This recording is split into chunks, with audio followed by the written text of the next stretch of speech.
So I wanted to touch on some naming here because lion's tail definitely falls in one of these categories of swirling, whirly-twirly naming that confuses people, and you can end up with the wrong plant or end up with information that applies to a different plant and not to lion's tail. Lion's tail is Leonotis leonuris, sometimes called wild daga because it's from Africa, and that's what one of the tribes calls it there, right? Little hemp.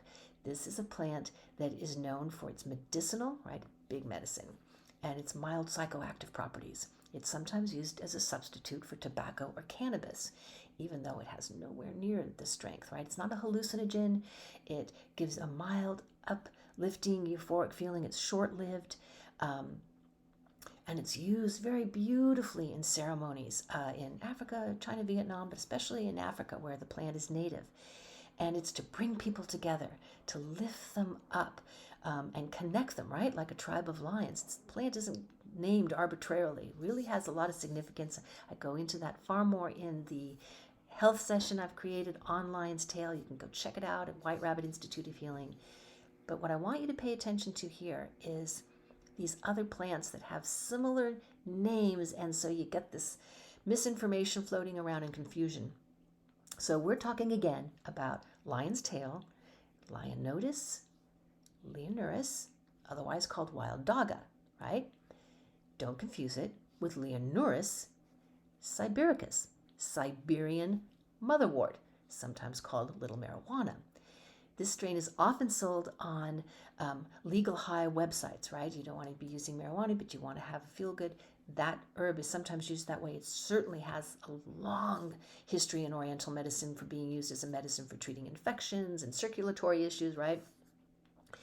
It contains very low amounts of a compound called leonurine, right? And that is one of those that is associated with these mild euphoric. Lion's tail is sometimes said to contain leonurine.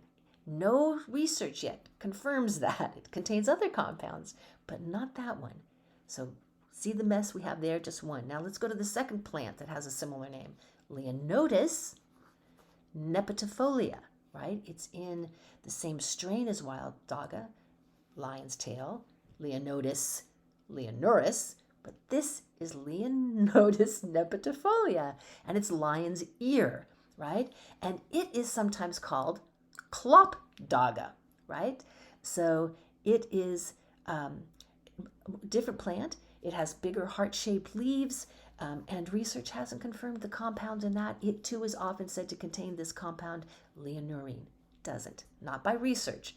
By word of mouth, you'll see it in the literature floating around, and I think it's because we've got this confusion over what plant are we actually talking about. And the third one that I wanted to mention is Leonuris artemisia, right? This is Chinese motherwort. It's a gorgeous plant, long history, sometimes called true motherwort. It is also mistakenly sometimes called lion's tail. It is not, right? It is sometimes mistaken with Siberian motherwort. It is not. They are in the motherwort family. They do have some similar capabilities, but important to know what we're speaking about. So we are celebrating lion's tail, and lion's tail is Leonotis leonuris, wild daga. Beautiful plant.